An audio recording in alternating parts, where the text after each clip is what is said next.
Assalamualaikum warahmatullahi wabarakatuh. Kembali lagi ke channel Mas Dosen Jalan-Jalan. No learning perfect, biar perfect jalan-jalan dulu. Halo guys, apa kabar semuanya? Semoga selalu dalam keadaan yang sehat dan juga bahagia. Nah, bertemu lagi dengan saya ya di mata kuliah Algoritma dan Struktur Data, di mana di video kali ini kita akan membahas terkait materi Pandas bagian pertama, karena nanti ada bagian yang kedua juga. Nah, apa itu Pandas? Mungkin langsung saja ya guys. Nah, sebenarnya Pandas ini sama dengan dengan MPA seperti yang kita bahas di video sebelumnya, di mana merupakan library juga yang tersedia di bahasa pemrograman Python, di mana bersifat open source dan juga cocok digunakan untuk data structure atau data struktur data dan juga data analisis atau analisis data, dan juga tentunya mendukung untuk data science ya atau ilmu data.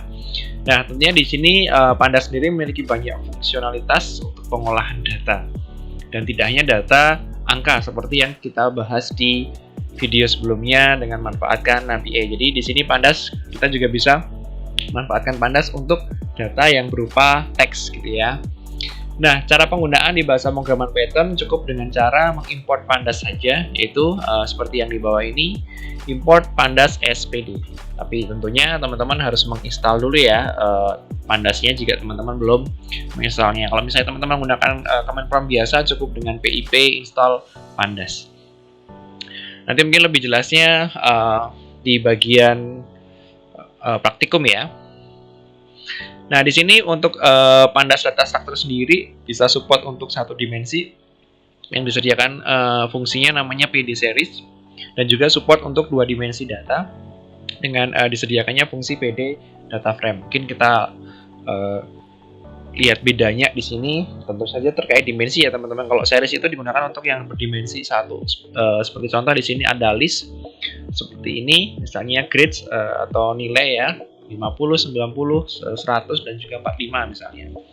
Nah, tapi kalau untuk yang dua dimensi atau menggunakan data frame, kita bisa menambahkan lagi satu lagi data di bawahnya atau satu paket data lagi. Yang tadi misalnya cuma grades aja, di depannya kita bisa tambahkan misalnya names. Jadi sebenarnya kalau teman-teman sebelumnya sudah mempelajari terkait dictionary, ini hampir mirip ya, cuma di sini kita menggunakan library yang mendukung untuk itu. Jadi datanya misalnya untuk nama Bob dia nilainya 50, Ken nilainya 90, Art nilainya 100, dan Joe nilainya 45. Jadi kita bisa masukkan data atau representasikan data yang tadi itu ke dalam sebuah struktur data dalam Python menggunakan library Pandas. Nah, seperti biasa kalau teman-teman pengen menggunakan Pandas, teman-teman tentunya harus mengimport dulu. Di sini bisa menggunakan seperti biasa import Pandas SPD ya. Dan sebenarnya untuk Pandas ini bisa dikombinasikan juga dengan MPA. Jadi tentunya kalau kita pengen mengkombinasikannya, kita tinggal import dua-duanya, yaitu MPA dan juga Pandas. Nah, contoh di sini kita bisa menciptakan 5 data secara random dengan indeks otomatis dari 0 sampai dengan dan seterusnya ya. Tentunya kalau teman-teman ingat ketika kita menggunakan library MPA, kita bisa menggunakan fungsi random ya. Kita akan menciptakan angka random sejumlah 5. Nah, kemudian data dari hasil random tadi dari MPA kita ubah atau kita convert ke dalam bentuk Pandas series. Jadi tinggal Pandas PD, karena PD ini mewakili tadi ya alias di sini. PD titik series, di dalamnya baru inputannya atau parameternya adalah hasil random data dari fungsi tadi ya, fungsi random dari library MPA. Nah, maka ketika kita tampilkan, maka secara otomatis akan tercipta data seperti ini dengan indeksnya 0, 1, 2, 3, 4. Datanya masing-masing ini ya, karena tadi random ya, jadi bebas ya, 1 minus 1, dan seterusnya. Dimana kita lihat di sini bahwa tipenya adalah float 64. Mungkin tipe data teman-teman sudah pelajari di mata kuliah konsep pemrograman ya. Oke, kita lanjut aja. Nah, kita juga bisa menciptakan array satu dimensi dengan indeks didefinisikan sendiri. Kalau yang tadi indeksnya itu otomatis, kita bisa bikin sendiri nih teman-teman. Jadi indeks itu adalah semacam key gitu ya, untuk merujuk ke suatu data. Nah, ingat kemarin kalau kita bermain di MPA kemarin, indeksnya kan mulai dari 0 ya, 1, 2, 3 ya. Nah, sedangkan di sini kita bisa ciptakan indeks itu sendiri sesuai kemauan kita. Misalnya nih, kita bisa menggunakan ABCD. Nah, kita bisa tuliskan seperti ini untuk membuatnya seperti biasa PD series atau pandan series. Untuk datanya atau value-nya di sini kita tuliskan misalnya 3, -5, 7, 4. Nah, untuk menentukan indeks secara mandiri atau yang ingin kita tentukan sendiri, kita bisa menggunakan di sini yang namanya indeks sama dengan ya. Jadi parameternya indeks sama dengan diisikan indeksnya. Jadi teman-teman harus lihat ya, di sini ada 4, berarti di sini ya harus 4. Jadi ada 4 data, indeksnya juga harus ada 4. Dimulai dari A, B, C, dan D. Maka nanti ketika ditampilkan datanya di seperti ini. 3, -5, 7, 4. A berarti mewakili dia. Untuk indeks ke A itu value atau datanya 3, indeks ke B itu datanya adalah -5. Nah, indeks-indeks ini tentunya nggak boleh sama ya teman-teman, karena dia digunakan untuk key gitu ya, kata kunci untuk merujuk ke suatu nilai. Jadi misalnya ketika kita pengen mengambil nilai 3 ini, berarti ya kita mengambilnya berdasarkan indeks A gitu. Jadinya nggak boleh sama untuk indeksnya. Nah, jika ingin secara individual melihat dua array yang membentuk struktur data ini, dapat dilakukan dengan cara memanggil dua atribut series sebagai indeks dan value. Artinya sebenarnya data yang kita buat tadi itu dia terdiri dari value atau nilai ya, dan juga indeksnya. Ketika kita ingin melihat atau menampilkan datanya saja atau value-nya saja, kita bisa menggunakan nama tadi ya, variabel S-nya tadi kan di sini ya. Kan kita membuat ini, kita masukkan ke dalam variabel atau tempat namanya S. Nah, untuk mengetahui dia value-nya dari variabel S itu apa, tinggal tuliskan S.values. Nanti dia akan muncul datanya saja. Tapi kalau kita ingin menampilkan indeksnya, kita bisa menggunakan S.index. Maka nanti dia ditampilkan indeksnya juga. Seperti itu teman-teman, gampang sekali. Nah, kemudian menentukan seri baru dimulai dengan array NumPy. Kita juga bisa ya bikin data dulu dari library atau memanfaatkan library NumPy, dimasukkan ke variabel dulu, itu juga boleh. Habis itu baru nanti variabel itu isinya kita convert ke pandan series, itu juga boleh. Mau langsung juga boleh kayak tadi ya, di sini np ini satu paket dimasukkan langsung di sini juga nggak masalah. Tapi ini mau dibuat variabel baru dulu juga nggak masalah gitu ya. Siapa tahu nanti variabel ini mau digunakan di tempat lain gitu kan. Makanya kita buat variabel dulu. Tapi kalau enggak ya langsung nggak masalah. Nah, ini di sini NP array ya, kita bikin array 1, 2, 3, 4. Nah, maka nanti ketika kita bikin pandan series ya di sini akan tercipta sesuai dengan indeksnya tadi. Kalau kita indeksnya tidak tentukan berarti dia otomatis 0, 1, 2 dan seterusnya. Seperti itu teman-teman. Nah, di sini kita juga bisa mengconvert dictionary ke dalam pandas. Mungkin teman-teman di pertemuan pertama kemarin udah tak jelasin terkait dictionary ya, dimana dia bisa menyimpan data, dimana indeksnya juga sesuai dengan yang kita inginkan. Seperti kemarin kalau nggak salah itu misalnya nama Adi Pradana ya kemarin ya, terus apa namanya hobi misalnya traveling gitu ya. Nah, tentunya di sini kita juga bisa bikin seperti itu dan kita convert ke dalam bentuk pandas. Contoh di sini misalnya A isinya 0 ya, B isinya 1, C isinya 2 ya. Karena di sini float jadinya kasih koma ya, pecahan gitu ya. 0, itu 0 titik maksudnya di sini, karena koma digunakan untuk pemisah dari data satu ke data yang lainnya. Nah, ketika kita sudah bikin dictionary seperti ini, kita masukkan dalam variabel D, maka kita bisa convert itu ke dalam bentuk series, pandan series ya. Dengan cara ya langsung aja pd.series. Nanti langsung bisa kita tampilkan, maka hasilnya seperti ini. A 0, B 1, C 2, sama ya teman-teman. Jadi ya seperti ini. Jadi selain dari NumPy, kita juga bisa convert dari dictionary. Atau bisa seperti ini, kita bisa tentukan dari D tadi, D yang di sini ya. Itu kita tentukan indeksnya biar dia nggak apa namanya bisa urutannya bisa beda. Misalnya di sini kita bisa tentukan dari ini tadi, kita bisa ubah bahwa yang pertama itu munculnya B dulu, habis itu C, D, A. Nah, di sini teman-teman bisa kita lihat bahwa sebenarnya datanya kan indeksnya cuma A, B, C aja ya. A, B, C, artinya D-nya nggak ada. Maka nanti ketika di-convert dalam bentuk pandas, ya dia akan none, atau dia nul ya, atau kosong gitu ya. Atau not a number, data kosong dalam pandas. Di sini tuliskan dengan none, itu juga bisa. Jadi indeksnya bisa kita rubah-rubah nih. Dengan catatan tadi ya indeks nggak boleh sama. Nah, selanjutnya membuat array 2 dimensi sesuai dengan definisi indeks, kita juga bisa bikin indeksnya lebih khusus lagi. Jadi misalnya di sini untuk masing-masing data. Nah, di sini kita sudah bermain di data frame ya, teman-teman. Jadi 2 dimensi. Artinya kalau 2 dimensi berarti di dalam satu data ini dia terdiri dari 2 data lagi. Jadi satu data A dia terdiri dari 2 data lagi. Nah, di sini sebagai contoh misalnya untuk indeks 1 ya, indeks 1, indeks kolomnya 1, nanti dia isinya adalah 1 2 3 untuk value-nya indeksnya ABCD. ABC. Nanti untuk indeks 2, indeks kolomnya ya. Terus dia datanya adalah 1 2 3 4, indeks dari datanya itu adalah ABCD. Jadi jangan bingung ya, di sini pandas series juga.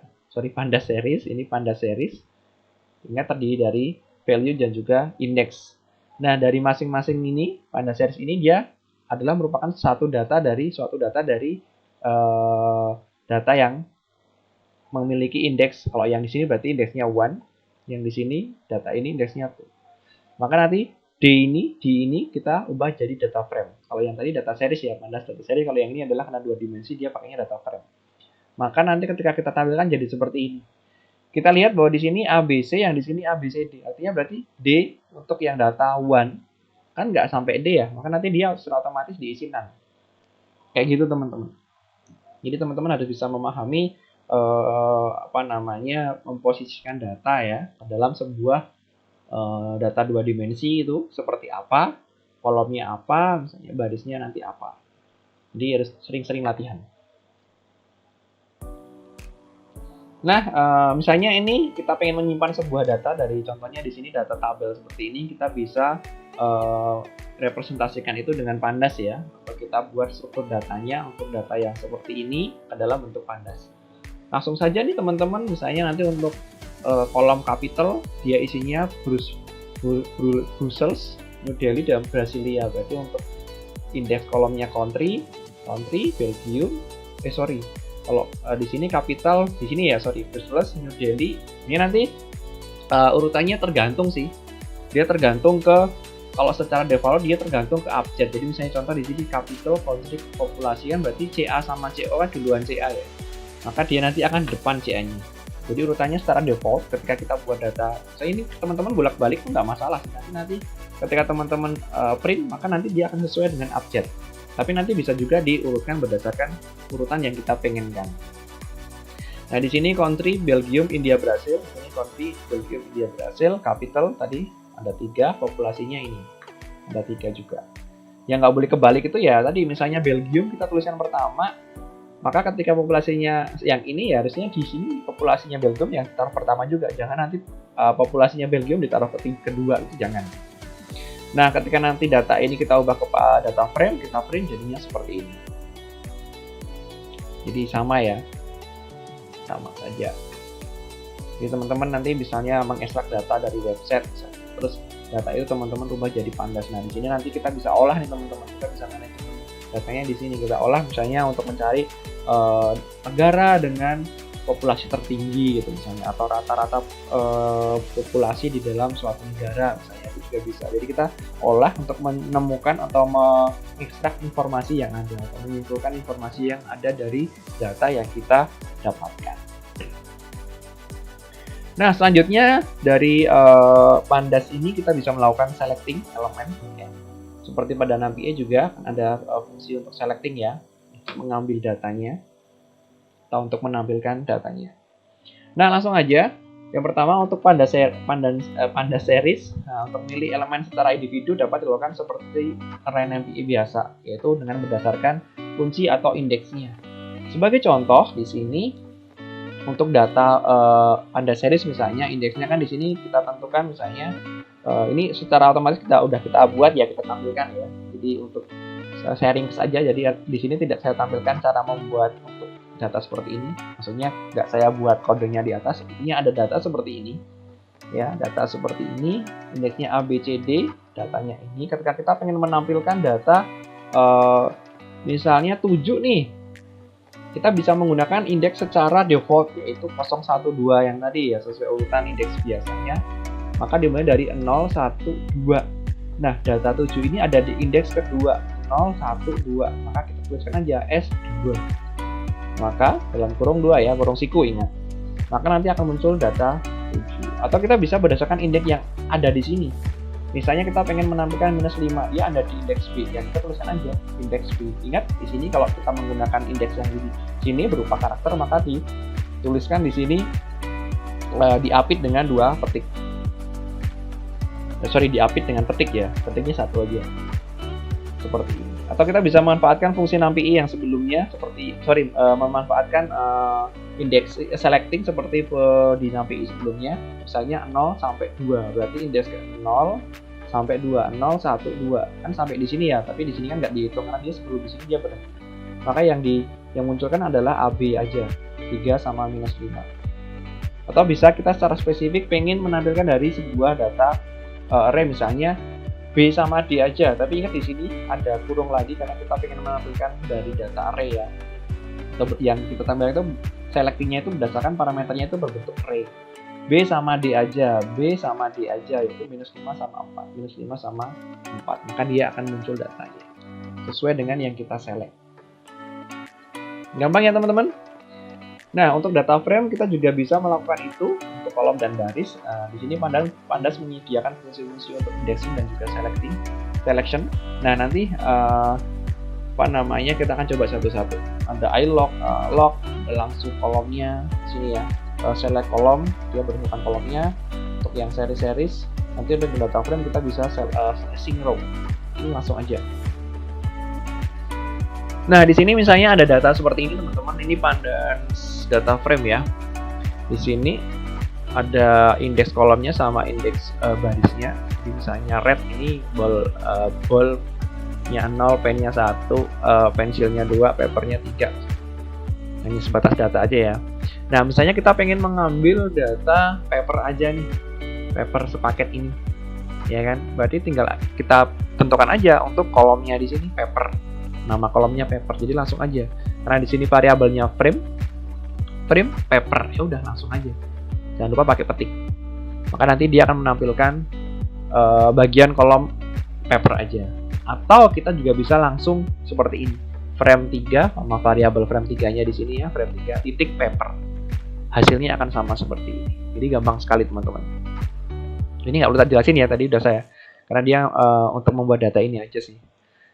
Ini lebih ke arah bikin array ya, 16. Datanya 16 yaitu 2, 3, 4 sampai ke 4 kali 4.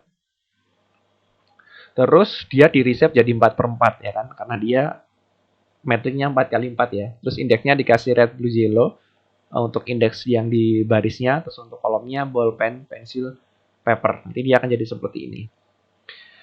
Nah, selanjutnya kita juga bisa menggunakan fungsi log di sini.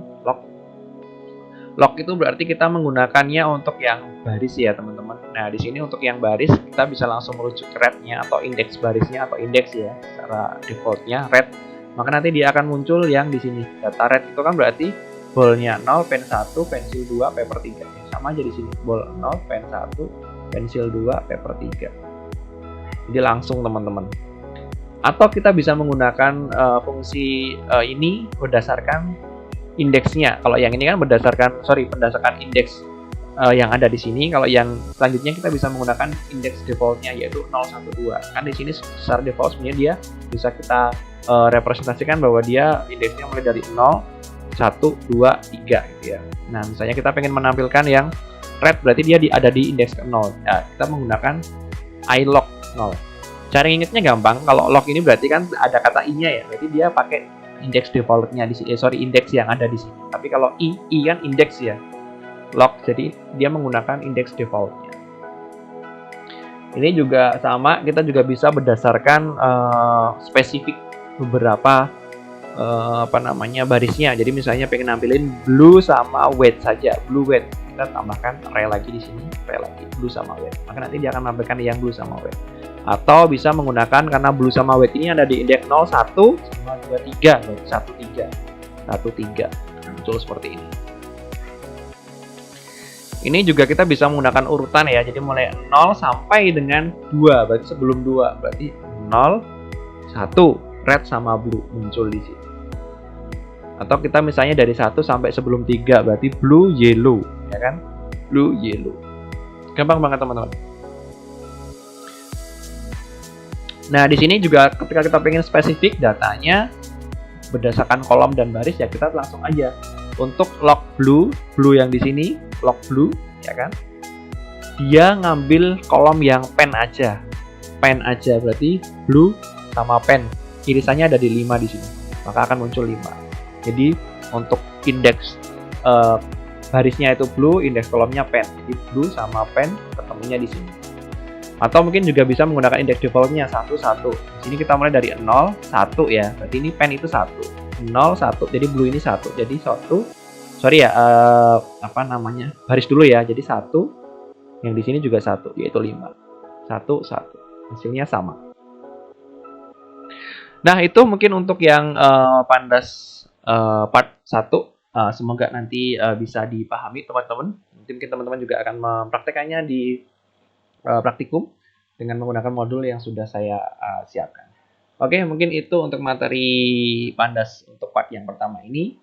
Ini sedikit gambaran betapa indahnya Pulau Derawan ya. Jadi keren banget Pulau Derawan itu. Kemarin saya berkesempatan beberapa hari, hampir seminggu saya di sini menikmati keindahan. Jadi pantainya bagus banget dan airnya bening banget. Dan di sana juga banyak penyu. Semoga teman-teman bisa main ke Derawan ya suatu saat nanti. Dan terima kasih sudah menonton video ini. Sampai ketemu di video selanjutnya ya. Oh iya, jangan lupa buat subscribe bagi yang belum, like, komen, dan juga share. Sampai ketemu di video selanjutnya. Terima kasih. Mas Rosen, jalan-jalan.